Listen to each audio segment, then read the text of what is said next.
La datation en science est un domaine fascinant qui façonne notre compréhension du temps et de l'histoire. À travers les âges, les méthodes de datation ont évolué, passant d'observations simples à des techniques sophistiquées permettant de dater des matériaux et des événements avec une précision remarquable. Cette évolution révèle non seulement des progrès technologiques, mais aussi des défis intellectuels que les scientifiques ont dû surmonter. Dans les temps anciens, les civilisations utilisaient des calendriers basés sur les cycles naturels. Les Égyptiens, par exemple, se fondaient sur le cycle annuel du Nil. Cependant, ces méthodes étaient souvent imprécises. En Chine, les premières dynasties utilisaient des calendriers lunaires, souvent en décalage avec les saisons, ce qui compliquait la planification agricole. Avec l'avancement des connaissances astronomiques, d'autres méthodes ont vu le jour. Les civilisations grecques et romaines ont affiné leur calendrier en intégrant des observations astronomiques. L'invention de l'horloge à eau a permis d'établir des mesures du temps plus constantes, mais ces méthodes demeuraient des approximations. Au XVIIIe siècle, la science moderne commence à émerger dans le domaine de la datation. La géologie a pris son essor en tant que discipline scientifique. Les géologues ont compris que les couches de roches révélaient des histoires anciennes et ont introduit le principe de superposition. Ce principe stipule que dans une série de couches sédimentaires, les strates les plus profondes sont les plus anciennes. Toutefois, cette méthode n'était pas suffisante pour donner des âges précis. Avec l'essor de l'uniformitarisme, prôné par Charles Lyell au XIXe siècle, l'idée que les processus géologiques se déroulent lentement a gagné en popularité. Cela a permis une meilleure compréhension de la chronologie de la Terre, mais la datation restait une tâche difficile. C'est au XXe siècle qu'ont eu lieu des avancées révolutionnaires. La datation radiométrique, fondée sur la désintégration des isotopes radioactifs, a été l'une des méthodes les plus significatives. La découverte de la radioactivité par Henri Becquerel et les travaux de Pierre Curie et de Marie Curie ont ouvert une nouvelle ère.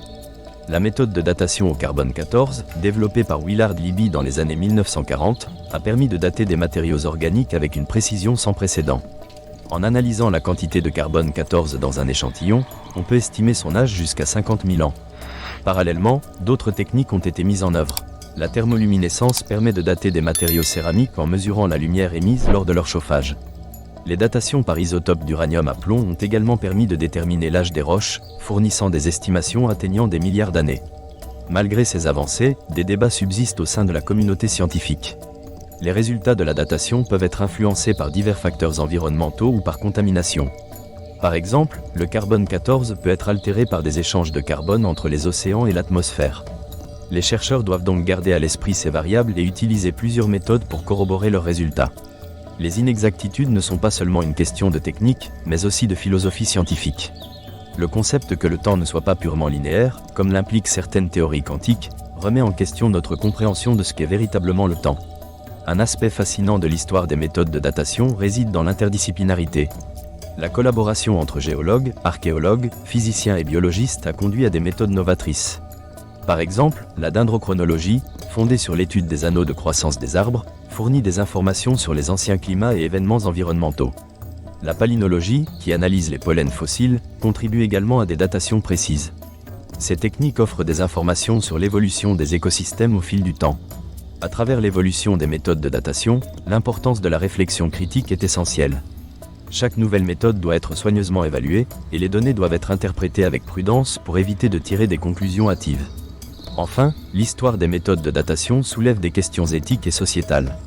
Les découvertes sur notre passé influencent notre compréhension de l'humanité. Les implications de la datation d'événements historiques peuvent impacter des débats contemporains, notamment ceux liés à la conservation du patrimoine culturel et à l'environnement. En conclusion, l'histoire des méthodes de datation en science est une épopée riche et complexe. De la simplicité des premières observations à la sophistication des techniques modernes, chaque avancée a apporté ses défis et révélations.